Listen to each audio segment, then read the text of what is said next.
With Google Play Games, you can play unlocked. Unlock rewards with Google Play Points.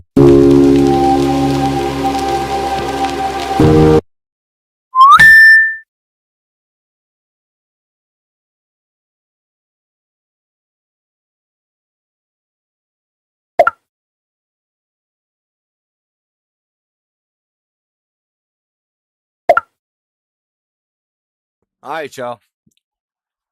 Wait a second. Oh, yep, we're working. Welcome in, ladies and gentlemen. We have some crazy details today regarding the Iran deal. We also have some news coming out of Russia as well.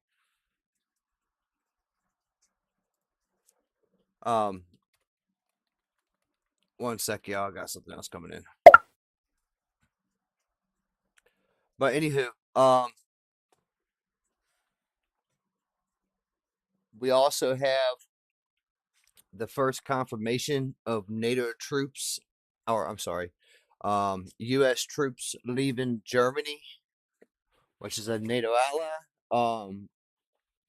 The first round of troops left today. We have confirmation of that. And we also have Trump talking about what comes next for Iran if the deal is not met. You don't want to miss today's show. It's going to be crazy and explosive. No puns intended. But yeah, the call lines will be open until the show is over today. I see where I actually got some numbers called in after the show was over. We don't accept call-ins after the show is over, but we do accept calls when we're on the air in the evening time between 3:30 and 4:30. And if we're not on air in the evening time, then we're definitely on air between 10:30 at night. Between 10:30 and 11 at night. So the call lines are open. Call lines are open right now at 540-251-7687. Feel free to give us a call and speak your mind. Further ado, we have actual footage of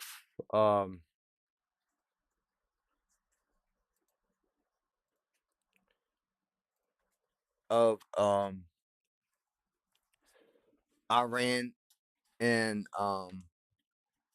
their so-called attack boats.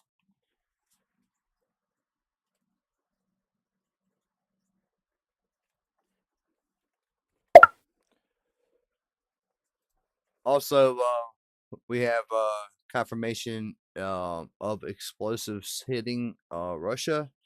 Also, Russia is talking about maybe, I don't like using this word on this channel, but possibility of using tactical nuclear weapons on Ukraine. If they do that, it's going to change a lot of stuff. Drop a note. Let me know what y'all think in the comments, and I'll be starting a poll here in just a little bit. But anyways, further ado, let's get over to the news real quick, and then I actually have some breaking news coming up here in just a little bit. And tonight we have very big news yet again. Guess what? Out of the Middle East. There's still a hotbed down there. We're seeing that Iran has launched missile attacks on US-backed bases in Iraq. And right now we're seeing the US Air Force intercept missiles coming into bases. We're also seeing that explosions have erupted in Western Tehran again, and just after the fires happened yesterday. And also another big one, Putin is apparently preparing to launch attacks on decision-making centers in Kyiv with missiles, apparently around the May 9th parade, it sounds like. But it's good to see you all once again. And of course, we're going to be covering the past 24 hours of the news from around the world, as we have been able to hear of significant developments within the Middle East, Eastern Europe, East Asia, and also the United States of America over the course of this day as well. We have been able to hear that at the request of Pakistan, the United States of America has currently issued an ultimatum to the Islamic Republic of Iran in the midst of the ongoing developments, which we have been able to hear of in northern Iraq. At this moment in time, in northern Iraq, we are hearing that drone attacks have been conducted by the Islamic Revolutionary Guard Corps and Iranian proxies within Iraq against U.S.-backed forces within the area of Kurdistan. At the moment, the United States Air Force has been engaged in shooting down these drones over the area, although unfortunately several drones have made it through and have hit U.S.-backed facilities throughout the entirety of northern Iraq. We have also been able to additionally hear that at the same time, the United States of America fired upon an Iranian ship today that was attempting to break the blockade near to the Gulf of Oman and have apparently jammed the rudder or damaged the rudder to the point that the ship was now inoperable and was no longer able to continue with its attempt to break the blockade. We have also been able to hear additional details that the United States of America has gone through a significant diplomatic rigmarole over the course of the day, which is the only way that we can describe it, as in the morning, the United States issued an ultimatum that the Iranians had 1 week to make a deal. Then afterwards, we stated that the Iranians didn't have to make a deal, and then we stated that the Iranians needed to make a deal, but it could happen at any time, further than just 1 week away. We've also been able to hear additional news as well within the United Arab Emirates that directed energy weapons do appear to be arriving near to the international airports, as Dubai and also the entirety of the United Arab Emirates is still attempting to shore up its air defenses to be able to stop further drone incursions by the Iranians, which still have been ongoing. The Iranians also explained away the explosions that happened, or the mysterious sounds of explosions that happened at Qeshm and Bandar Abbas last night, as air defense fire, which actually does appear to be supported by picture and video evidence, as video evidence emerged today showing an Iranian citizen apparently bringing back some remnants of an MQ-9 Reaper that appears to have fallen into the sea near to the area of the island of Qeshm. The Iranians have also continued to make threatening statements towards ships attempting to transit the Strait of Hormuz over the course of this day, and we've also been able to hear that apparently the Iranians had a standoff with one of the Arleigh Burke guided missile destroyers that had made it through the Strait of Hormuz, the USS Frankie Peterson, and we were able to get at least the Iranian side of the story as to that situation over the course of the day. We have also been able to hear that the Pakistani government has put out a statement largely corroborating that the United States of America stopped its Project Freedom at the request of the Pakistani government, which is something interesting to note in its own right. We have also been able to hear within Tehran that the Iranian government is continuing to try and clown the United States and is continuing to make inflammatory statements as they believe that their position is fairly confident at this moment due to the fact that the blockade continues to not be challenged by the United States of America. We've also been able to see that in a bombshell report that was issued today, hundreds of satellite images have confirmed that the U.S. And the damage that was caused to U.S. facilities throughout the Middle East was far more extensive than the U.S. military and the U.S. government have ever led the public to believe during the time of the war or during the immediate time afterwards. As satellite photography has proven today, we've been able to hear that several hundred facilities were damaged throughout the entirety of the Middle East by direct attacks from Iranian missiles and drones. Once again showing that the United States government has not been transparent or forthcoming with how the war actually unfolded for the United States of America, and maybe showing us a bit of a reason why the United States is hesitant at this moment on continuing the armed conflict at this point in time right now. We have also been able to hear additionally that Israeli forces have continued their actions within Lebanon, bombing the southern suburbs of Beirut and Dahia, and also apparently knocking out the Radwan commander who was eliminated last night. We've also been able to hear that the Israelis were shocked at the announcement of the end of Project Freedom, as the Israelis, according to their own statement, were preparing to jump on the Iranians due to them firing on U.S. vessels, or at least expected to be firing upon U.S. vessels due to Operation Project Freedom commencing. South Korea also completely canceled their legal review as to whether South Korea could be involved in supporting Project Freedom, as it was canceled, much to the surprise of everybody in the world, including South Korea and also Israel, and now South Korea stated that they will not be involved in Project Freedom due to the fact that it no longer exists. We've also been able to hear that as of today, North Korea has officially removed the reunification clause from the Democratic People's Republic of Korea's constitution, as the country is now moving away from reunification with South Korea and is starting to move towards other goals that are now going to be realigned under the Juche Doctrine. We've also been able to additionally hear that the People's Republic of China stressed to the foreign minister of the Islamic Republic of Iran, Abbas Araghchi, that a ceasefire is desperately needed right now in between Iran and the United States of America. We also believe that they were most likely talking about giving Iran weapons, so that way they can make sure that the ceasefire is not conducted as quickly as it can possibly be, and once again shore up the Iranian position in the event of further U.S. attacks. Additionally, the Ukrainian armed forces have also announced last night that the Russian Federation did attack the state of Ukraine overnight with drones, and surprisingly enough, targeted a kindergarten within Ukraine.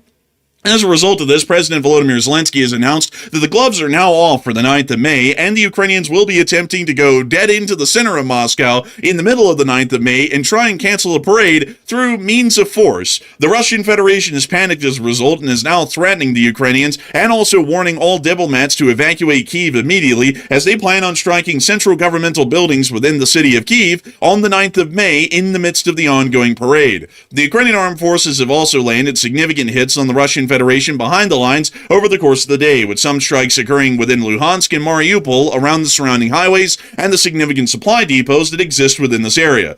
Confirmed damage was also seen on the FSB headquarters within the city of Armyansk in the Crimean. Okay, so just a heads up, y'all. We do have a poll open right now. Over on YouTube. Right now we are live on YouTube, Twitch, Rumble, and Kick. Please drop a subscription, drop a follow. Excuse me. Every little bit helps, and make sure y'all hit that little bell button so y'all get notified whenever we come on air. We will be coming on air in the evening time between 3 and 4:30 in the evening Eastern Standard Time, and between 10 and 11 o'clock excuse me, p.m. Eastern Standard Time. If y'all are wanting to come and watch, we'd be more you'll be more than welcome to join. Definitely support any other new channels that come in here. Excuse me, man. Had to get a drink. And definitely support my community here. We will be having drawings here coming up on the channels here for long. We're getting closer to our goals, so the drawings will be starting soon. But anyways, further ado, let's get back to the news. Peninsula, and we've also seen that over the course of this day, Ukrainian armed forces have engaged the Russian Federation in small infantry battles around the city of Pokrovsk, seizing some small gains and pushing the Russian Federation back to an extent. We have a significant amount of news to cover over this day. All of this news and a whole lot more to cover that I was not able to get to in the summary yet. And also, really quickly, some of y'all might be noticing that I'm talking something of a fast clip. I do apologize, everybody. We have about 60-something bulletins tonight that we have to cover just over the past 24 hours. There is a lot to cover, and even with these streams usually running for 4 hours these days, it is very little time to be able to cover this much news. So, without further ado, we are going to be getting into all of this news, starting with our largest stories first, and then moving our way on down into the smaller stories throughout the night. We have been able to hear that breaking news has emerged and significant developments are now unfolding within northern Iraq, as news did come out that there are ongoing drone attacks within the northern area of Iraq on US-backed facilities in Kurdistan, in the semi-autonomous region of Kurdistan, within the Republic of Iraq. According to information that just came out, Iranian drones struck a PDKI camp north of Erbil today. 2 drones on Gurde Chal, where PDKI member facilities and families live, and 2 to 3 are wounded, according to Reuters. Tehran is hitting Iranian Kurdish opposition groups that are exiled in Iraq, and some groups the CIA is reportedly arming to pressure the regime. This appears to be a significant drone attack operation that is being conducted by the IRGC, from what we believe is inside of Iran, against US-backed forces and US-backed facilities that are within northern Iraq, within the semi-autonomous region of Kurdistan. Currently, we do understand that according to prior U.S. statements, the United States of America is actively arming and supporting, as an ally, the Kurds in northern Iraq in the operations against the Islamic Republic of Iran. And according to additional words that were given by the United States, we are actually giving weapons still to a lot of these Kurdish forces for them to be able to eventually smuggle them across the border and hand them out to Iranian civilians, so that way they may eventually conduct some form of an armed uprising against the Iranian regime. Picture and video evidence did emerge confirming that these attacks had been conducted, as this video here actually shows some of the attacks and some of the air activity that was being conducted within northern Iraq during this point in time. Well, you see one of the impacts right there. We also got additional footage as well, showing us the strikes from multiple other angles and locations, like this clip right here. We hear the drone coming in on its final dive and slamming directly into the facility.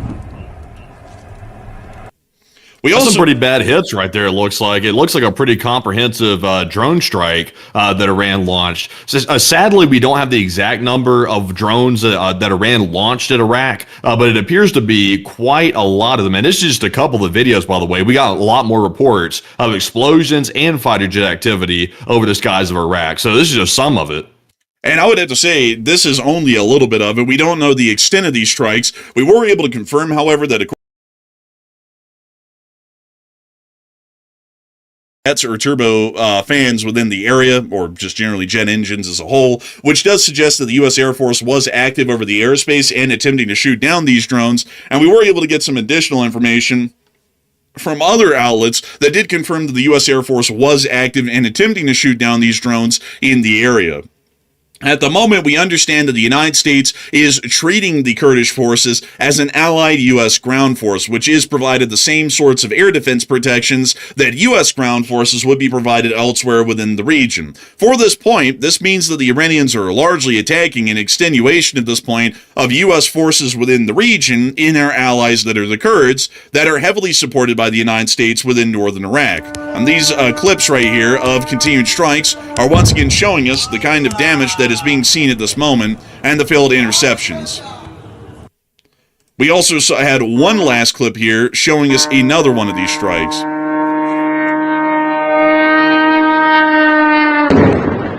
And there's the impact. Jeez. Well, if there was jets in the sky, they certainly weren't audible in this video. Like, it seems like it's just nonstop impacts and pretty much no jet activity, at least in the clip. At least in the clip. We do believe that there was jet activity. There were a couple of eyewitness reports that confirmed the sound of jet engines overhead, which would give us the idea that someone's Air Force was airborne, highly likely the U.S. Air Force, that was attempting to intercept and shoot down these drones. But it didn't really appear that there were... Now, folks, we actually have breaking news that's coming in. We actually have confirmation that more U.S. troops is actually being withdrawn from Germany.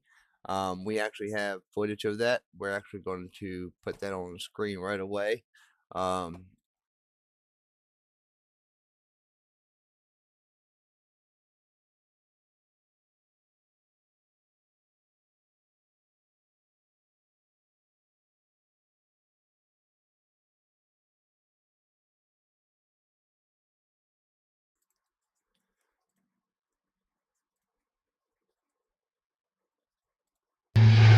The Pentagon announced Friday it plans to pull 5,000 troops out of Germany.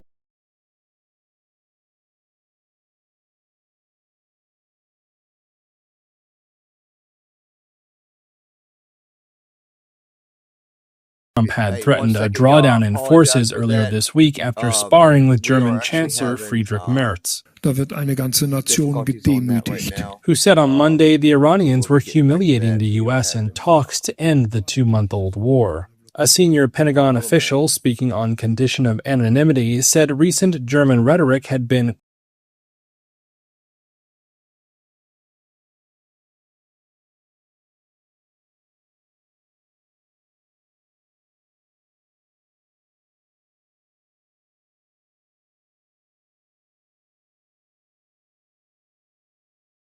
that had been set to deploy there later this year would now no longer do so. Trump has singled out Germany even as he has harshly criticized other nations.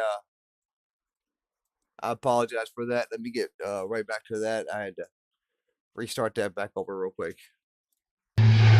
The Pentagon announced Friday it plans to pull 5,000 troops out of Germany as a rift widens between Europe and U.S. President Donald Trump on the war in Iran. The Pentagon said the withdrawal was expected to be completed over the next 6 to 12 months. Trump had threatened a drawdown in forces earlier this week after sparring with German Chancellor Friedrich Merz. Da wird eine ganze Nation gedemütigt. Who said on Monday the Iranians were humiliating the U.S. in talks to end the 2-month-old war. A senior Pentagon official speaking on condition of anonymity said recent German rhetoric had been, quote, inappropriate and unhelpful.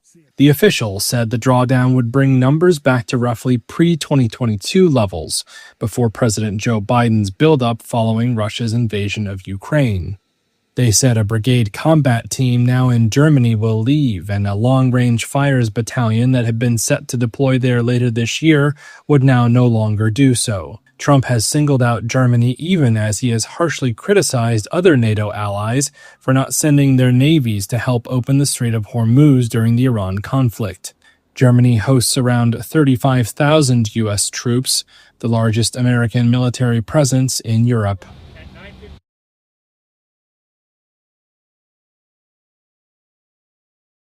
Now, that right there is crazy news for NATO. Well, for one, there's another flight supposedly supposed to be leaving next week with another set of troops. So they're probably going to be withdrawing from Germany before the end of 2026, which is kind of insane with everything that's going on around the Middle East and towards the Black Sea. I mean, they did it to themselves. We asked them to give us a hand. And this is the consequences that you do whenever you sit there and try to feed off of other people's money. Let me just say that. I mean, other countries have been sitting there and not paying up, and we've been sitting there suffering the consequences of it.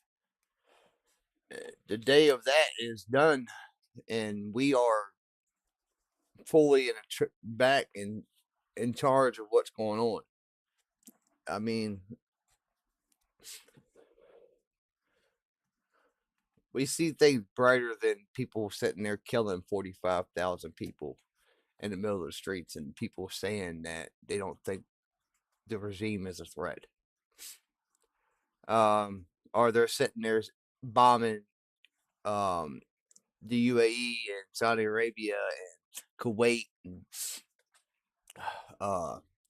I think Turkey and United States bases. Not only that, they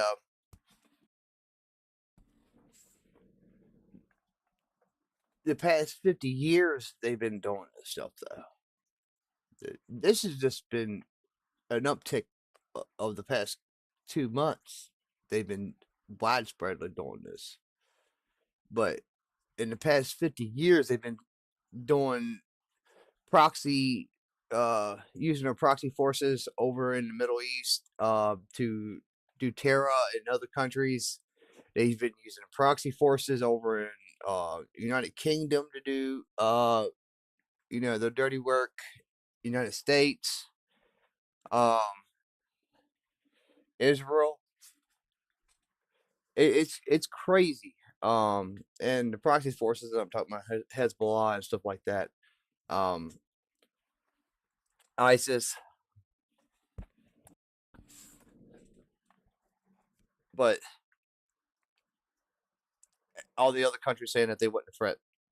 They seen it was a threat when they actually launched the missiles at Diego Garcia, and that was 2,000 miles away. But they supposedly have missiles that go up to 1,500 miles, or I think it might have been 1,200 miles.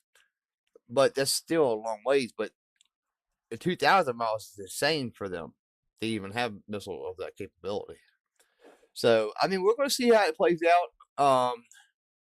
And see how everything goes. Hopefully it don't come to that. Hopefully we can come to a diplomatic solution and actually get things sorted out. But if not, I mean, we always have other solutions and other strategic plans to go about things. There's always more than one way to skin a cat. Let me just say that. was a lot of success in intercepting and shooting down these drones. As we were able to see, there are 4 individual videos and clips showing impacts and strikes on multiple Kurdish facilities within northern Iraq. So it does appear that at this moment, the Islamic Republic of Iran is continuing attacks against Kurdish forces within northern Iraq and are continuing to hit them with a great deal of their own discretion and prejudice, if you want to call it that. And the United States is hardly making a response at this moment to these ongoing attacks, which are against a U.S.-backed ally that is U.S.-armed and supported within northern Iraq. In the meantime, the United States of America has had a fairly interesting day of diplomacy and foreign policy, to say the least, as the foreign policy position evolved, mutated, changed, flip-flopped, and zigzagged about 9 times over the course of this day. And I will be making sure to cover this in the sequence of events that is to follow in the public statements that were made by the U.S. government over the course of this day. But before we get on into that and into the foreign policy outlook that we're seeing at this moment right now, I do want to make sure that we talk about these strikes that were conducted on U.S.-backed Kurdish allies within northern Iraq by the IRGC today. And a lot of people are wondering what should be done as a result of these attacks on our Kurdish allies that are currently working with the U.S. government to try and supply arms and equipment to Iranian rebels in the country to eventually see that somehow a successful government coup is conducted against the Islamic regime. And Matthew, what are people thinking about that right now? And what are you thinking about that as well? Okay, so Iran decided today to just completely disregard the ceasefire yet again. They started launching these missile attacks and drone attacks on Iraq. And right now it's believed that they were trying to target the Kurdish forces inside of Iraq. But also there's some other reports suggesting that maybe U.S. bases might have gotten hit as well. So between those two, it's a pretty bad situation. So what should be done about this new escalation from the Iranians? 64% said the U.S. should obviously hit the Iranian mainland in retaliation, while 21% said the U.S. should pack up and go home, and 9% said the U.S. should simply defend against it and leave it at that. So the reason why Iran probably did this today is because the news broke yesterday, and the U.S. president said himself that maybe the Kurds might get some more weapons again. So then today we see Iraq, which is partially home to the Kurds, is getting hit by Iranian missiles yet again today that we just saw on camera. So that's pretty obvious why they're doing that, and that's also pretty bad as well because once again the Kurds are getting slammed, and also potentially U.S. forces are getting slammed as well from the looks of it. So at this point, like we've been saying, I've been saying this for a minute, the U.S. should immediately resume attacks on Iran. They're clearly not looking for peace. They're attacking in the region once again. They've been attacking the UAE. They've been hitting our warships in the Strait of Hormuz, and now they're hitting the Kurds in Iraq. So that doesn't sound like a peace-loving country to me. That sounds like one looking for a bruising. So I'm with the 64%. The U.S. should retaliate since the ceasefire is no longer a thing. But Enforcer, what say you? I would have to say that I would be with the 64%. The Iranian in 4 different ways. And if we were to count all of the individual warships, merchant ships, targets in the UAE, and targets in northern Iraq that have been targeted that clearly broke the ceasefire, that then moves the number of ceasefire violations into the dozens at a minimum at this point right now. This is a clear violation of the ceasefire, and the United States should resume military actions against the Islamic Republic of Iran, because doing otherwise at this point is looking like pure cowardice at the point of the U.S. government.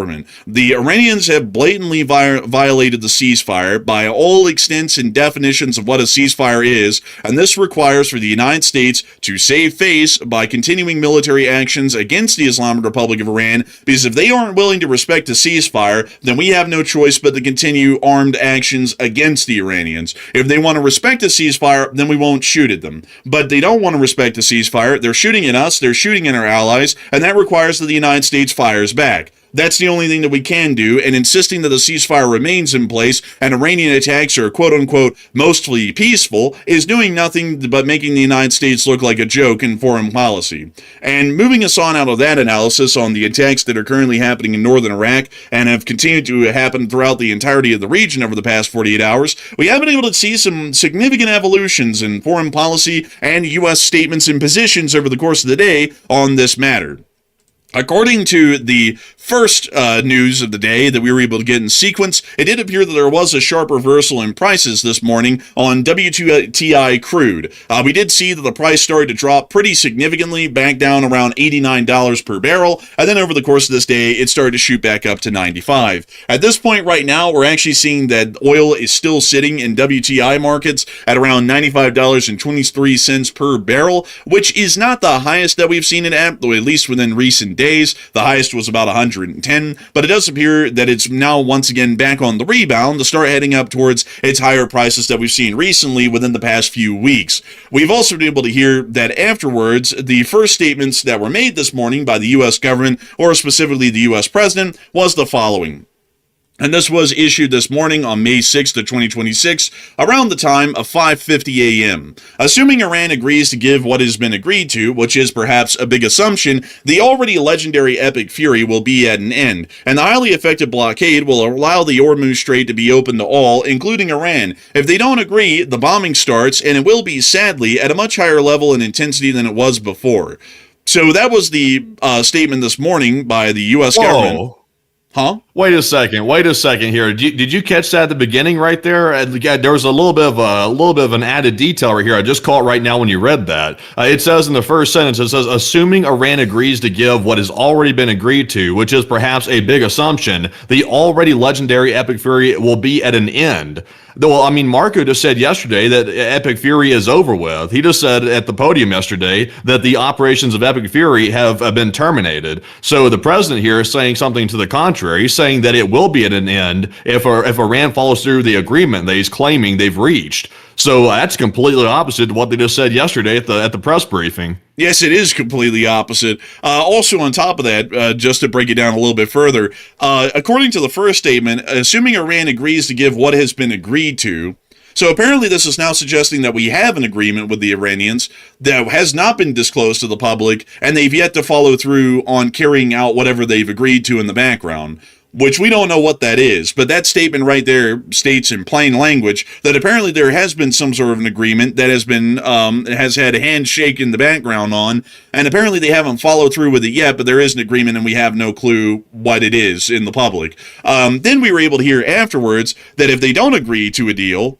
now suggesting in the same statement prior, once again, just to remind everyone here, because this is very hard to break down because it's very confusing. According to the first sentence, we have an agreement with the Iranians and they haven't followed through on it. Then according to the second sentence, which starts off with if they don't agree, which then suggests that there isn't a deal and they haven't agreed to anything, then we start bombing them again, according to the statement by the President of the United States. So what we can largely get out of this, at least at the moment right now, is that there is an ultimatum that has been given to the Iranians that has to be met at some certain qualification within a certain period of time. Otherwise, the United States will begin to start bombardments against the Islamic Republic of Iran again, possibly across the whole country or just across a specific area. We're not entirely sure. But we also were able to then hear afterwards that the president then stated, according to some media outlets which were able to speak with him this morning, that the president told the Post this Wednesday morning that it is too soon to start thinking about face-to-face peace talks between the U.S. and Iran. Despite optimistic reports, the two nations were closing in on a potential framework to end their 67-day war. So this morning we were hearing that they had agreed to something and they hadn't followed through with it, and then in the same statement, the statement was then made that they hadn't agreed to anything, they need to agree to something, so we need to talk to them and make a deal. And now we're hearing just about an hour later, quite literally, just to show you this really quickly, the Twitter timestamp here, because these are the more important ones. This post by FlyTux Network was made at 5:50 a.m. in the morning, so we'd assume that this tweet came out most likely 9 minutes before, given the timestamp was 1:41 p.m. in a different time zone in Europe, and they put this out at 5:50. That was about 9 minutes after the post was made. So then about an hour after that post was made, the president was on a phone call with the press and then stated that it was too soon to talk with the Iranians and make a deal with them, and they need to wait a little bit longer. And according to the Post, they asked whether the Post should prepare to send a reporter back to Pakistan for a new round of negotiations, and the president responded, "I don't think so." So after the U.S. said there needs to be a deal made or we start bombing them, we then stated that we're not willing to even talk to them and it's too soon to make a deal and it'll have to wait. So the position had already changed within the course of 1 hour from being an ultimatum to apparently we're not even going to talk to them for them to meet the demands of the ultimatum. Then afterwards, we were able to hear that apparently, according to another statement that was made in the middle of the day to Fox News from the president, Iran had 1 week to sign a deal.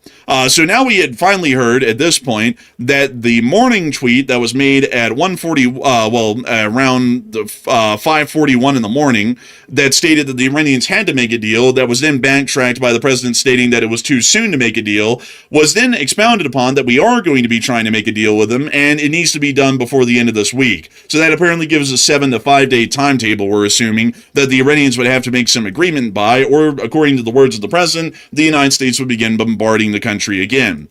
Then we were able to hear that according to some anonymous Gulf state nations that spoke to Politico, they stated that the president badly wants the war to end, but Iran is refusing to give him what he needs to save face and leave, according to the one Gulf official, which we don't know who in the world this is.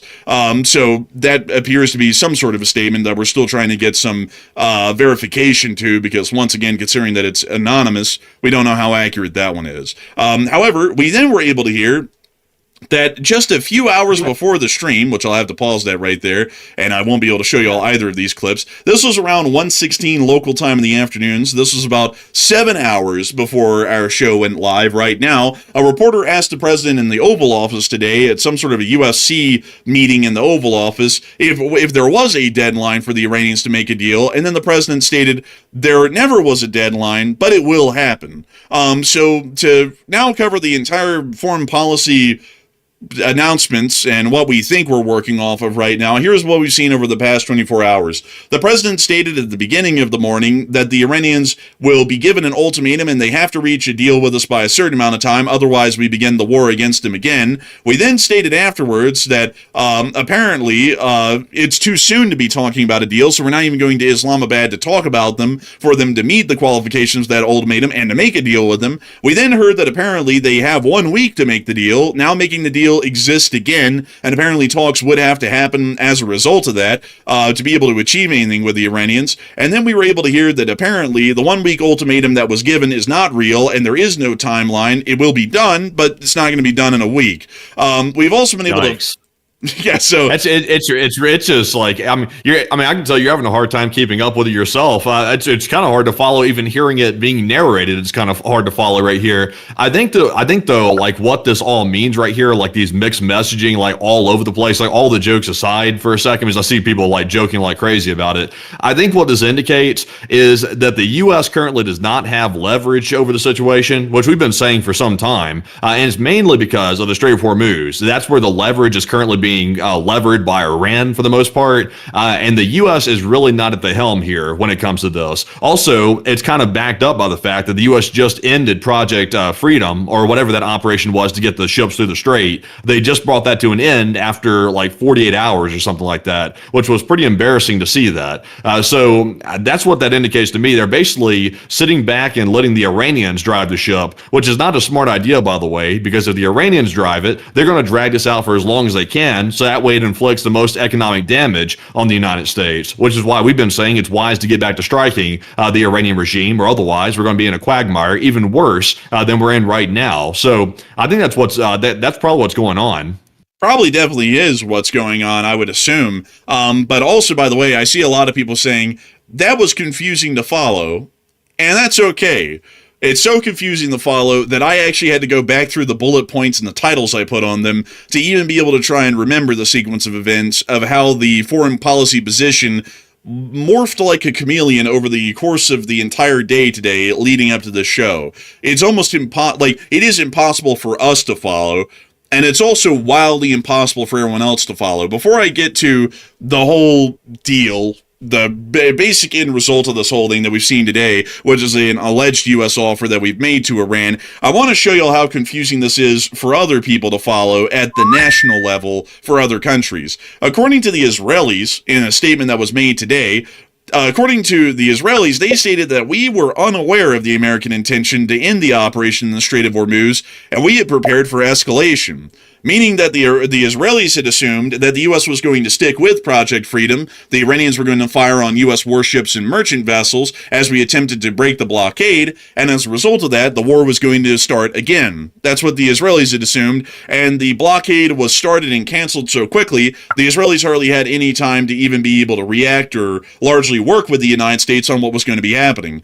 In fact, the whiplash is so bad that after the president put pressure publicly on the South Koreans to join Project Freedom and to assist in helping ships break the blockade, the South Koreans began a legal review in their country as to whether or not they could actually conduct any military operations in support of Project Freedom. Project Freedom was started and canceled so quickly that the South Korean government had to come out today and publicly announce that they had suspended its review of joining the U.S.-led naval mission in the Strait of Hormuz after the president put the plan on hold and largely canceled it within less than 36 hours. National Security Advisor Wee Sung-lak stated, "A review is no longer needed at this point due to the fact that it doesn't even exist anymore." So the U.S. is moving at such a fast speed, I guess we could call it Warp 9, because no one, even our allies, can even follow the speed at which the foreign policy position is changing at this point, even for countries that are attempting to help us out and assist us possibly, like South Korea, which was seriously exploring a possible option of sending their own navy down to help us out with our own project that we announced the start of and then ended faster than they could even give us an answer, in less than about a day and a half. So there we have that. It's been quite the conundrum, or the conundry, if you want to call it that, over the past day after the cancellation of Project Freedom, and now it's amalgamated into what we finally heard as an alleged claim by the United States government, or at least an alleged offer by the United States government to Iran at this point. According to what we've been able to hear from Joseph Habush, he has stated that a senior U.S. official to the Wall Street Journal editorial board stated the following as U.S. demands currently towards Iran: a 20-year enrichment ban on all uranium types, to hand over all enriched material, an attestation that it doesn't seek nuclear weapons, or more so a declaration that it doesn't attempt to seek nuclear weaponry. The Iranians would dismantle Fordow, Natanz, and Isfahan. There would be a ban on underground nuclear work, and an on-demand inspection and penalties for violations if the on-demand inspections were not obliged by the Iranian government. Man. That sounds vaguely reminiscent of a prior nuclear deal that used to exist that was heavily criticized. That sounds like the Joint Comprehensive Plan of Action, also known as the JCPOA, that was negotiated under the Obama administration. It sounds very similar to that. There's only a couple of caveats that are different, like handing over all the enriched uranium. I think that's different. But, I mean, inspections, that was the Achilles heel of the JCPOA, was the fact that Iran was not letting the inspectors see all of their secret nuclear sites where they were secretly enriching uranium, and they were keeping the inspectors out of those sites. They were letting them inspect some of these other sites that were red herrings to keep them distracted for the most part. So that sounds like we've come full circle to a large degree. So I hope that's not actually the proposal on the table, because if it is, we basically come full circle, and we've done all this for nothing at that point, and we've also given up the Strait of Hormuz. So I'm hoping that's not accurate. I hope not. It does appear, I was just quickly pulling it up, folks. I'm actually looking at Annex 1 of the JCPOA right here, and it actually appears that a lot of these points, outside of handing over all of the enriched uranium, are quite literally inside of the JCPOA, or they're incredibly similar in wordage, almost to the point. Oh, really? Yeah, like a lot of them actually are. Like there's this entire provision here, Provision E, under Annex 1, is literally about the Iranians for 15 years not using spent uranium fuel for nuclear programs, or attempting to enrich it into some form of usable fissile material and whatnot. There are entire provisions in the JCPOA that almost have the exact same time frame parameters on almost the very same topics about what the Iranians can and cannot do. We can see that right here for enrichment capacity. And we can see that Iran will keep its level of enrichment at up to 3.67%, which is only enriched enough for energy purposes for 15 years. According to the current news that we're getting right now, it looks like this is very close to being that sort of an agreement, but just slightly more strict, but hardly any more strict than the JCPOA. It's basically like a slightly muscular version of the JCPOA, but almost identical in most ways. Yeah, that's really strange right there. Also, by the way, since we're on this topic, let's go ahead and address the poll real quick on this. The question on the poll says, would you support returning to the JCPOA if the U.S. decided to end the Iran war right now? And since right now we're getting word from this report right here that this is allegedly the plan that's floating around, which is basically... Got a big shout out to Roland and Mark. Definitely appreciate the follow over there on Kick. Definitely appreciate that. Every follow and every subscription definitely puts a big boost on the channel and gets us out there more. So definitely appreciate that. Much love to all of my subscribers and followers and members on the channel and the community. That's one step closer to our goals and one step closer to our drawings. So let's keep it up. Let's keep sharing and let's keep on let's keep on keeping on. Basically, it sounds like to me JCPOA 2.0, even though that deal was highly criticized and also it was done away with, and because of all the criticism, it was done away with, it sounds like they might be about to return back to it if that report's accurate. So would you support that, returning back to it if the war simply came to an end right now? 41% said no, that is entirely unacceptable, while 28% said yes, I would, that's the best solution right now, and 17% said it depends on the exact terms.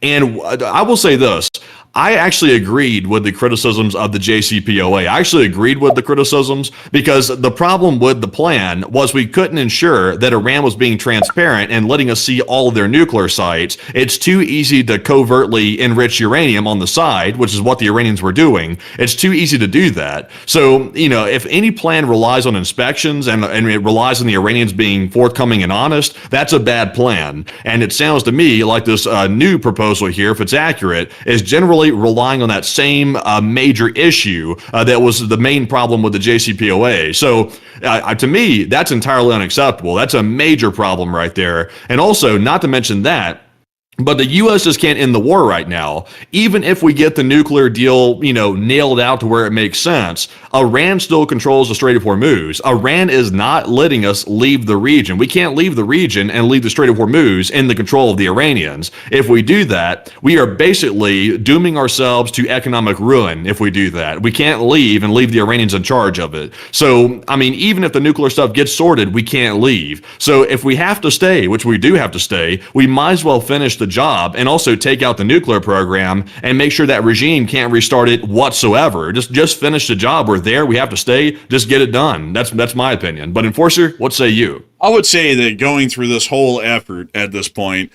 going through an entire war, expending the amount of munitions that we have, costing the lives that we have in the U.S. Armed Services, to basically go all the way back to the Obama-era JCPOA, which was quite weak in its enforcement capabilities, considering that it relied on the good faith of the Iranians and their follow-through to see that it was ever allowed at all to actually be within the parameters of the JCPOA, is something that I generally say I'm heavily against. The whole reason that we're at war with them right now is because it is an extremist terrorist regime that has been attempting for decades to build nuclear weaponry. And here's my question, folks. Here's the big question I have to say, because there's, of course, going to be many people who say that that's not true, and the Iranians were within the parameters of the JCPOA, and even before the JCPOA, Iran, who just wants to kill everybody in the West,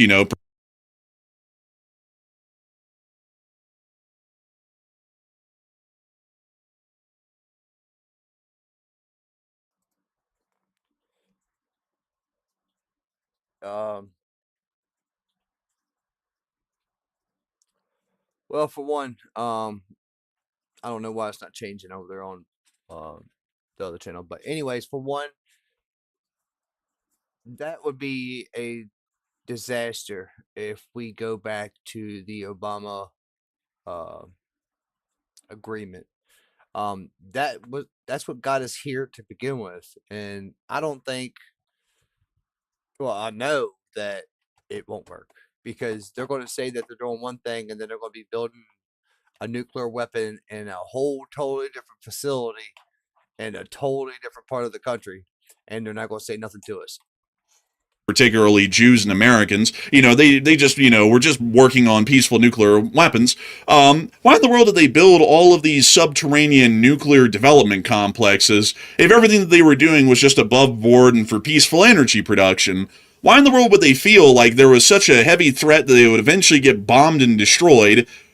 Obviously that they're clearly doing that's peaceful, that they would need to build all of these tunnel complexes to house the nuclear facilities in, so that they couldn't be bombed out and destroyed. That clearly suggests that when they started out their nuclear program, it already had nefarious notions to it at its very inception. If they were only conducting peaceful actions, they would be totally fine with having only above-ground nuclear facilities. They would also be completely fine with agreeing to anything that would allow daily observation of these facilities by the IAEA.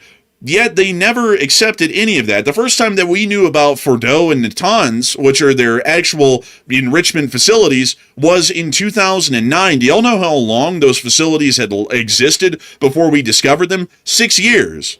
So they clearly built these under heavy secrecy back then for the purposes of developing nuclear weaponry, and the JCPOA came in and said, all in y'all's good faith, on GA, y'all are not going to enrich beyond this certain amount in the underground super secret facilities that we can't get in. And then they promised, yes, we're not going to enrich these in the super secret underground facilities that y'all can't get in and look at, and we can promise y'all, pinky promise, we're not trying to still make a nuclear weapon. That's what made the entire JCPOA so weak, is that there's no way to actually see that they're following through with what they have agreed with. Yeah, and also with Pickaxe Mountain, too, that's another site. Pickaxe Mountain is a new site that's been under construction since 2020. It's only a mile south of the Natanz nuclear site. I can't recall if the Natanz site was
one of those facilities that was being inspected. I can't recall that or not under the JCPOA, but Pickaxe Mountain was specifically created so that way airstrikes could not hit that facility, and also that it was so stealth that they wouldn't be detected inside of that mountain. It's inside of, I believe it's Zagros Mountain, I believe is what it is, near Natanz, is where they have that facility, in literally embedded in the rock of the mountain, so that way people can't see it. So, and also, here's another catch. Iran admits they have a massive amount of enriched uranium. They've not denied that. In fact, Russia even offered to take it off of the Iranians' hands and take it into Russian custody if it would appease the United States. So there's no debate that Iran has enriched the uranium. They admit they have. And also, they had to do it here at these secret facilities that the inspectors were not being allowed to go into and look at. They're under the JCPOA. So that's the problem. You can't reach a deal that requires inspections like that. It's pointless, and there was no point to starting this war if that's what we're going to fall back on.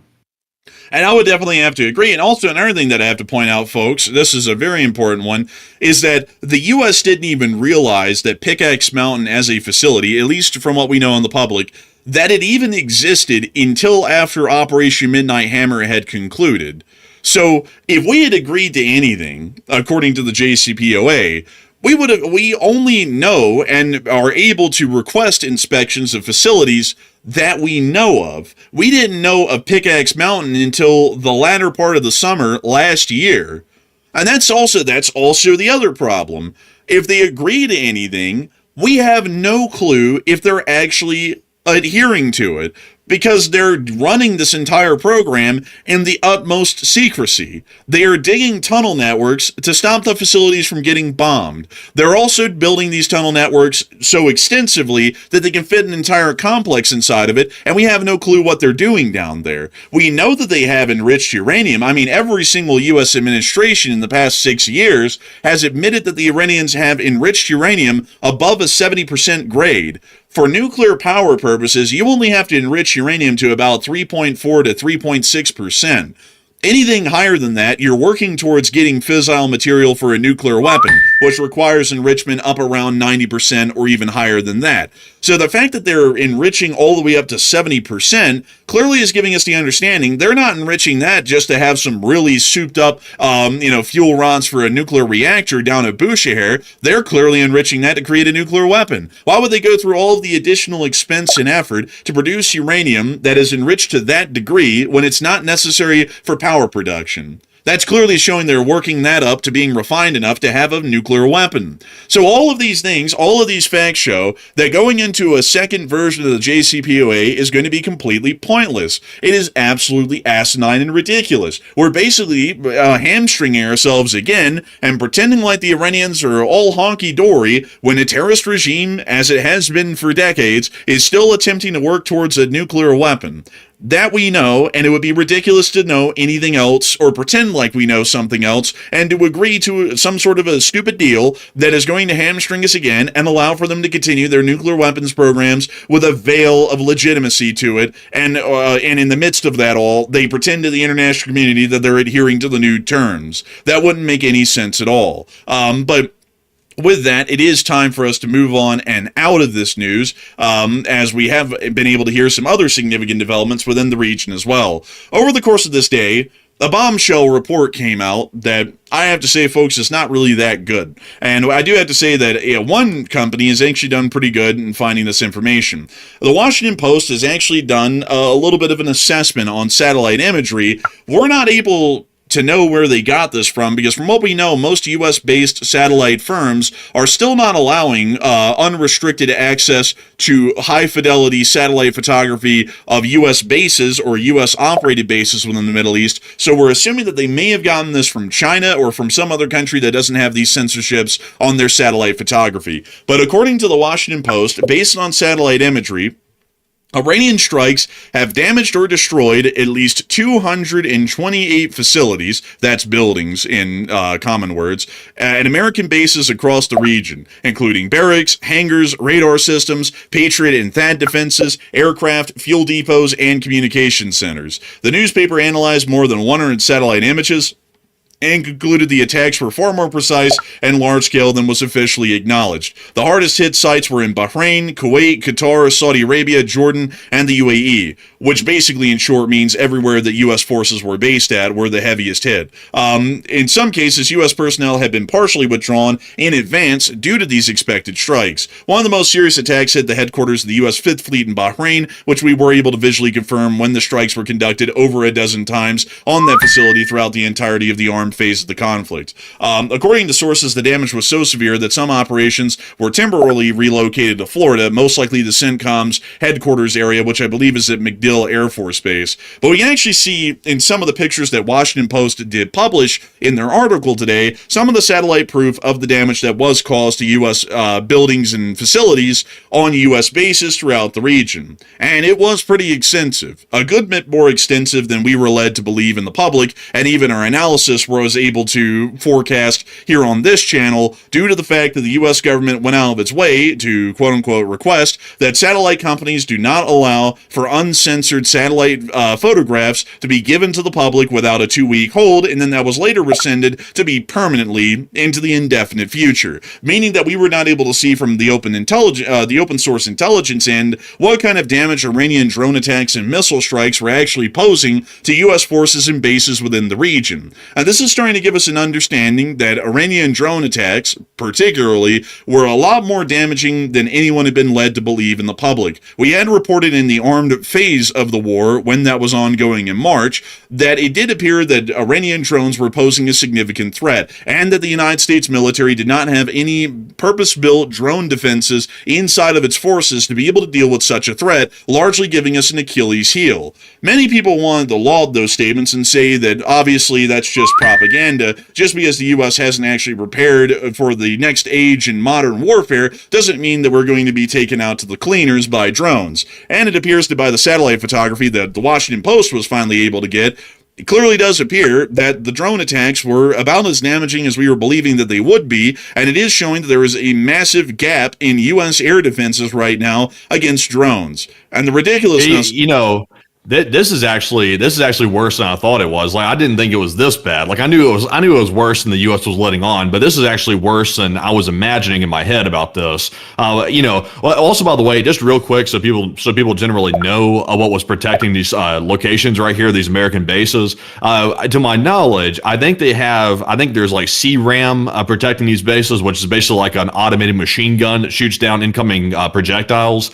Also, did they have what type of air defense they have? Did they have Patriots around any of this stuff, or what were they working with? From what we understand, all air defenses in the Middle East were mostly long-range missile interceptors, such as the THAAD battery and the MEM 104 Patriots. But at some facilities, there were CRAM gun-based air defenses as well. But those are fairly expensive to operate and not in wildly large numbers. And from what we've seen so far, their efficacy per round fired is actually fairly low. So those were about as efficient in reality as the Patriot and the THAAD interceptors, which had a very hard time dealing with the incoming numbers that were happening wave over wave every day.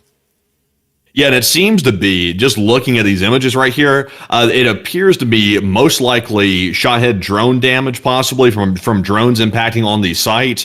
We do know that Iran did launch missiles, but they launched a lot more drones than they did missiles. So it's safe to assume that most of this damage right here is probably from, the cheap Shaheds coming in and hitting all these different targets right here. So that was the exact blind spot that Ukraine was trying to come in and help about, because Ukraine has perfected the defense against those drones. They've largely perfected that to a large degree, and they've learned how to shoot them down without having to use these multi-million-dollar Patriot missile interceptors, because obviously with a Patriot, you only have so many interceptors. You don't have like an unlimited number. You can't just fire thousands of them. It doesn't work like that. But with drones, you could potentially have hundreds of those coming in at a single time. So, I mean, the deficiency is obvious. There's just simply the numbers don't add up.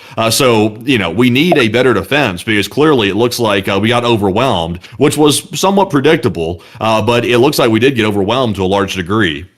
Yeah, it does appear that it did get overwhelmed, and this is also, unfortunately, showing us that the U.S. government is continuing to try and cover up a lot of the story that has actually unfolded in the Middle East as far as the U.S. strategic position is concerned, the tactical position is concerned, how effective the air defenses were, and how effective our strikes were, and making sure that strategically the United States is not put on the back foot.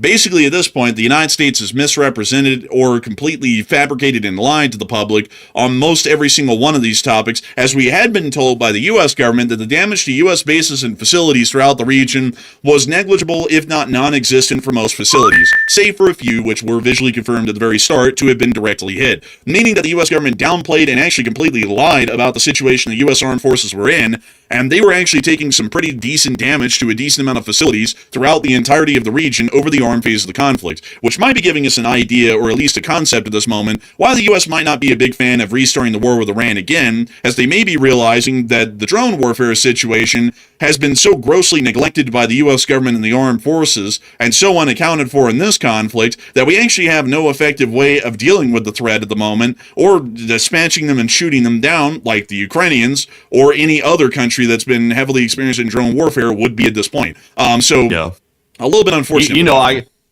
I guess if we're trying to find a silver lining here, which it's kind of hard to do at this point because obviously these images here kind of paint a bit of a grim image, to say the least. At least this wasn't happening with a war with China. At least we're not in a war with China right now and having to deal with this. That would be a lot different because China has the capability to launch attacks here on the U.S. mainland using cargo ships that are disguised as drone carriers, so the other way around, and that's a huge problem right there. So maybe, unfortunately, this is a very expensive wake-up call. That's the downside of this, but maybe this is the wake-up call that we needed here in the United States to get prepared for this new form of warfare right here, because one day there will be a war with China. It's going to come eventually because we're already working our way toward it right now. And if we are like this unprepared going into a war with China, we're going to be in foul shape. So at least this time it's Iran. It's not going well, but we can try to recover from it. But it may be the wake-up call that we needed. Maybe so, but my question is, folks, because we've been saying this for years, and clearly everybody, as we all know, as the detractors are about to say, the government knows far more than us two goofy YouTubers on the internet. But I still have to ask the question, against the omnipotent all-knowing of the mighty federal government, where in the world was the preparation for this over the last 4 years? We've watched drone warfare in Ukraine evolve into a well-fleshed-out doctrine and a complete change in modern warfare. 96 out of 100 Russian soldiers killed in Ukraine every day are killed by drones. It's completely supplanted the way that wars have been fought over prior decades and the last era of war, and has completely uprooted it and changed the face of it entirely. And yet in the last administration, we saw no push whatsoever to change military doctrine to factor in the brand new and very present threat of drone warfare at every level, and we've seen that in the current administration, they have taken absolutely no focus or concern on preparing our armed forces for the next stage of warfare, which is drone warfare. This is proving such a humongous gap in our offensive and defensive capabilities that it is quite literally an Achilles heel that could upend us if we find ourselves in another war in the future and we do not factor this in or account for it correctly. It is a humongous blunder that requires for the U.S. government to take any and all actions necessary at this point to fix this issue and to render it a non sequitur problem, given the fact that we hopefully would have some form right now, today, not in a year and not in 4 years, not in 10, today, some form of effective drone defense at a minimum, and drone offensive capabilities at the level that the armed forces of Ukraine have. If we do not have that within the next 2 years, we are screwed if we go into another war again with how this has gone with Iran so far. But moving us on out of that, we do have to talk about the situation over here on the home front. As many of y'all have heard here on this channel, we've talked about the situation in the Middle East and the blockade of the Strait of Hormuz being significantly detrimental to oil markets around the entirety of the world, in WTI crude markets and in Brent crude markets. From what we've been able to hear today, to back that information up, we did get reports today from Bloomberg, and specifically from Jeff Curry, who is a significant analyst on this topic, that oil storage tanks in the United States will most likely run empty somewhere in the 4th of July period, or sometime around early July. We've largely been stating that here recently on the channel, as it is quite obvious that with the Middle East being cut off and Europe having no available supply of oil, they will have to come to the United States and find oil here. The United States only produces 13.5 million barrels of crude a day, and the United States of America consumes 20 million barrels of crude every day. That means that the United States in crude oil figures is actually at a deficit of around 7 million barrels of crude a day, roughly. And with the Europeans arriving, that means that that deficit of 7 million a day, which is eating into U.S. strategic oil reserves, is going to be absolutely devoured by the voracious appetite of the Europeans, which have to import almost all of their oil and energy needs from abroad because they have no way to be able to account or produce their own oil, as they do not have any naturally existent oil fields of a large enough size to completely produce the amount that they consume. This is becoming a pretty concerning sort of an issue, and it does appear that many people are talking about what may be coming down the pipe, not a pun intended, on this entire situation with the oil shortage and the oil crisis that does appear to be growing before us at this time right now. And Matthew, what are people thinking about this, and what are you thinking about it as well?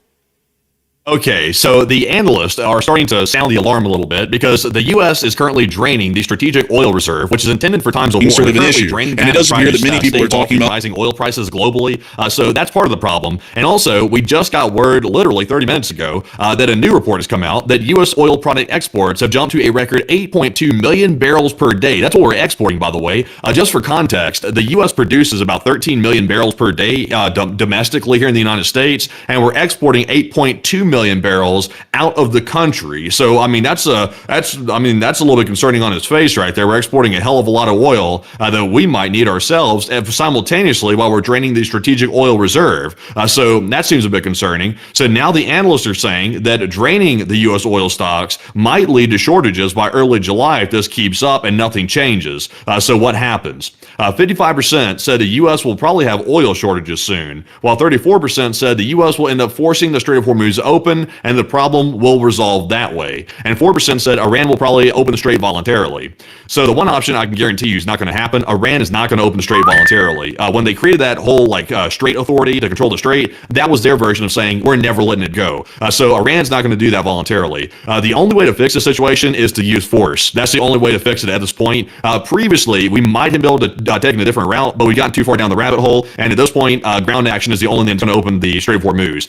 So that's going to be probably the situation we're looking at here. But also, in the meantime, though, I would say it's very unwise to be draining the strategic oil reserve. That's very, very unwise. And unfortunately, I think the U.S. at the minimum will have either extremely high gasoline prices that keep rising, that's at the minimum, or even worse, we actually could see a real shortage of petroleum products here in the United States because we're exporting too much and draining the stocks.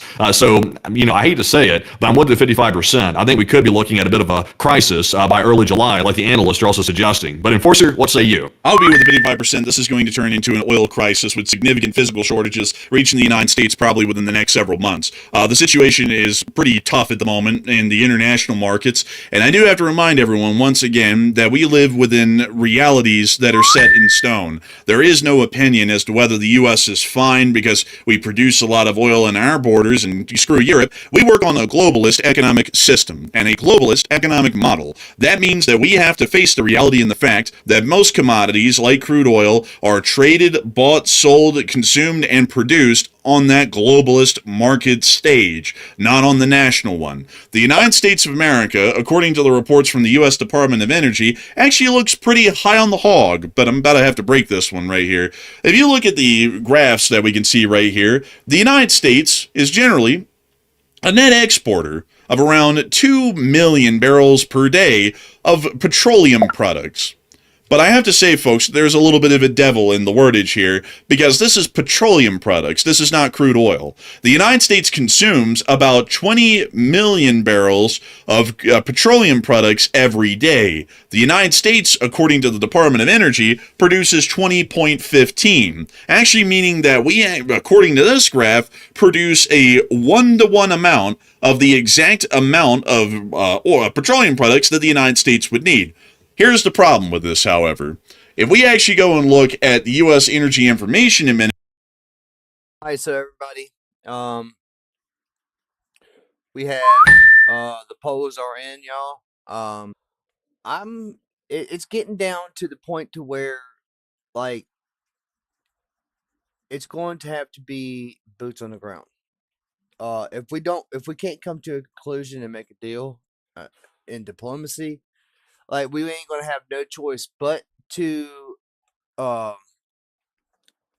start bombing again, seize Cargo Island, and shut off their oil supply, bomb the coast, and invade. And we would have to do an amphibious landing. Or we bomb the coastline, and you know what? I'm not even going to give the enemy the opportunity to even know what we're going to do. So I'm just going to leave it at that. They already know we can do that. They already talked about that on the news. But there's other things that we can do as well, and I'm not going to mention that here because I'm not, like, we're not going to give information to the enemy, even though if they are watching. I'm just saying. Now we do need to make sure that we take care of our troops and make sure that they're not in harm's way. So we need to continue to shock and awe treatment to them, and then we're going to have to put boots on the ground, either special forces or something. It's got to be done. It's going to have to be done if the deal is not made. If the deal is not made, expect this weekend to be a little hot. And let me just say that.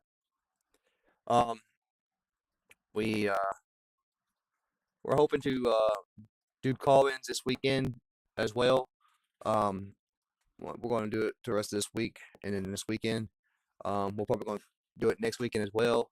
Maybe not through the week this week if we don't get no call-ins today or tomorrow, or tomorrow or the next day, or through the weekend. Then we're going to switch the call-ins to only weekends. So make sure y'all stay tuned and keep up to date about what's going on. We really want to keep the call-ins going because we want to hear from y'all. We want to know what y'all think.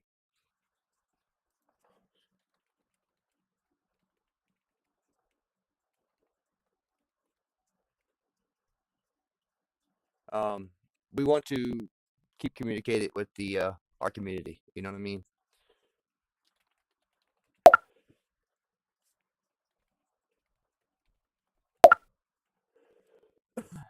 We want to make sure that we y'all know what's going on for one, and keep y'all informed. But yeah, as you can see, oil prices are still crazy.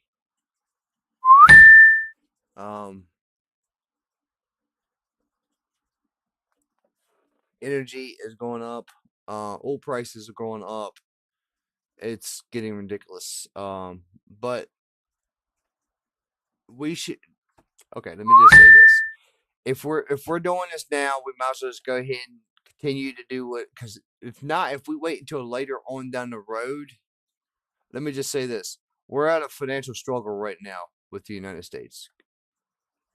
We are, but if we wait longer down the road and let them get a nuclear bomb, do you understand what that's going to do? They're literally going to hold us hostage from the strait and literally start. This was a plan all along. They literally have a whole company set up for their little piracy scheme through the Hormuz Strait, where they're making the ships pay tolls. That's insane. Who does that? That's piracy at a next level. From a country. The last time that was done was in the 17 or 1600s or something like that.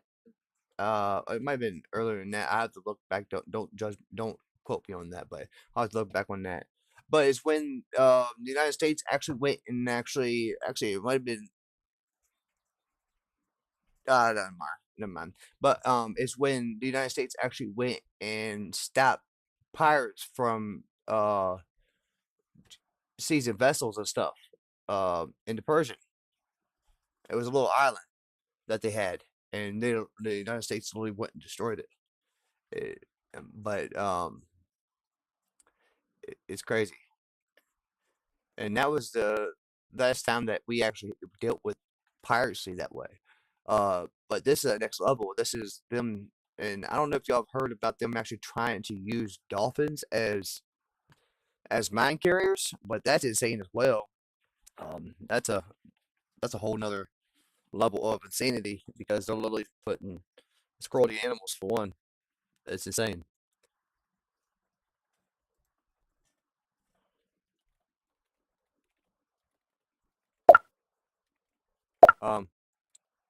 But yeah, let's get back to the administration right here, and we go and look at the amount of crude oil that the United States produces. The United States right now is only producing 13.6 million barrels of crude a day. The reason why people believe, and a lot of government officials love to show this graph and misrepresent it a great deal, the reason why a lot of people believe that we actually produce as much oil as we consume is because petroleum products includes liquefied natural gas.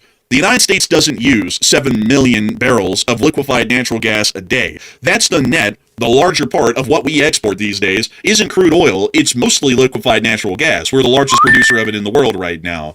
So that means that the United States is consuming, if we go and pull this up, how much crude oil does the U.S. consume a day? It should be around 19 to 20 million. Actually, sorry, correction. It is actually pretty much the whole volume. 20 million barrels of petroleum products per day, but we actually want to find crude. So let me see if I can find the crude number here, because I had a chart a while ago that actually did show that up front.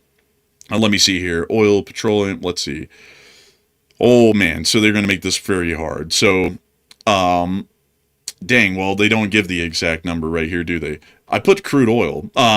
I wish I could find out the graph. We consume 13.6, just to cut this down because I do have the graph memorized. We consume 13.6 million barrels of crude oil a day just in transportation, meaning that most of our crude oil production would be eaten up, basically all of it, in one day by cars traveling around the country. Y'all getting to work and getting home every day basically eats up most of the oil that we produce here in this country. Then industry consumes about another 7 million barrels of oil, and the commercial sector consumes about another, I think it's like 1 to 1.5 million barrels of oil a day. So in short, it's about 19 million barrels or so, if I'm doing the rough math right in my head. About 19 barrels of crude a day is needed to run this country. We only produce domestically 13.6 million barrels of oil a day. Yeah. So we're clearly running a deficit there. And also keep in mind, that's just the direct effect. Like, you know, the media constantly focuses on the effect that a lack of crude oil, gasoline, and stuff like that. They always focus on the main direct consequence of this entire situation. That is a very important aspect of it because, of course, that affects the transportation of goods to the stores to sell it. I think that's known as final mile transportation to the stores from the distribution centers. That's very important, which affects prices of pretty much everything. But nobody really focuses on it. We've gone over this a couple of times, but nobody really focuses on the major secondary consequences, which is going to be the fertilizer prices. That's a big one because that affects food supplies. So not only is transportation going to be going through the roof because the diesel is going through the roof as well, but the actual source of the food before it even gets transported with those inflated costs is going to be at jeopardy of a lower supply than usual while demand stays the same, which means by definition there will be a shortage. And that's a big problem because I believe right now, if I'm not mistaken, correct me if I'm wrong, Enforcer, but I think right now, it's planting season, isn't it? For some crops it would be, but it depends on what type of crop. Yeah, so what I'm seeing in the news right now is a lot of farmers are trying to buy fertilizer and they're realizing the cost of fertilizer is so expensive they simply can't afford to get it, so their yields are going to get reduced. So whatever crops they were going to grow, they're going to have a greatly reduced yield because they can't get the fertilizer because it costs too much. Also, like, here's the problem. So, even for the farmers that can afford it, they can't really just get it immediately because there's a chokehold right now on it because it can't get through the Strait of Hormuz, and a lot of the fertilizer comes from there. So that's a big problem as well. Also, another aspect, it's going to affect everything from plastics. I'm already seeing right now, there's another report that came out saying that packaging, like car components that are made of plastics, they're already starting to feel a bit of a supply crunch because they can't get those same polyethylenes to create these plastics. So that's a problem as well. So it's just a lot. Like, there's a lot of things that cascade out of this one problem right here, which is why we keep harping on the Strait of Hormuz. Everything else at this point, in my opinion, is kind of secondary. Like the whole nuclear thing, all this other stuff with Iran is kind of secondary to the Strait of Hormuz, compared to all these other cascading consequences that are piling up one on the other. I would certainly say so. It's our most direct and serious issue at the moment. It's the one that's going to affect us the quickest and the worst in terms of the time frame. So this is the top priority right now of the moment for the U.S. government to be able to try and fix this, at least at a minimum. But the truth of it is, folks, there is no way to look at this, and there's no way to, I guess you could say, split the hair. The U.S. is going to be running out of oil about that time in July, and we're most likely going to start seeing that there are physical oil shortages in this country, and most likely throughout the entirety of the Western world as a result of the blockade on the Hormuz, which still isn't being challenged, broken, or changed. So, unfortunately, that is a reality of life at this point, and hopefully we'll be able to see that we somehow weather through it better than we could otherwise, but of course we'll have to wait and see on that one. But moving us on out of that little bit of news, we do have other news that's come out of the Middle East over the course of this day, and hopefully some news that might be a little bit more positive, but I hate to tell y'all, don't hold your hopes up it's either neutral or not really that great sounding. But nevertheless, before we get on into the rest of this news in the Middle East and also from around the rest of the world, including Asia and also Europe and the United States, I do want to say that I have to thank everyone greatly for watching so far tonight. We had a peak viewership tonight of 19.5 thousand people, and 89,000 people have watched this stream so far. We're about to be getting on into the rest of the news here in a moment, but to thank everyone so far for spending y'all's time here and hopefully enjoying our news coverage for as good as it can be, having to report the good, the bad, and the ugly, we're going to be taking a minute to get a chit-chat with a couple of y'all and answer 3 questions from the chat. So, Matthew, what do we got? All right, so our first super chat is going to go to none other than B. Justin. And thank you very much, Justin, for that very generous $100 support, by the way. And we appreciate that very much. That is the largest super chat of the night. And Justin said, for provisions, coffee, petrol, and food, which are all. So, that is the news for the last 24 hours, y'all. We did not have the eating news today because we had most of the news for tonight. We just wanted to bunch it all in for tonight to make it all one section. We've been on air for an hour and a half, almost 2 hour and 30 minutes, hour and 31 minutes. We have gone over the movement of U.S. troops from NATO alliance countries. We have talked about Iran and the United States and Israel problem and about the Strait of Hormuz. And we also have gone over why Iran should not have a nuclear weapon. But that is the show for tonight. Make sure y'all drop a like and subscribe or follow, depending on what platform y'all on. If y'all do, we give a big shout out here on the channel. I definitely appreciate the people that has dropped chats, and actually got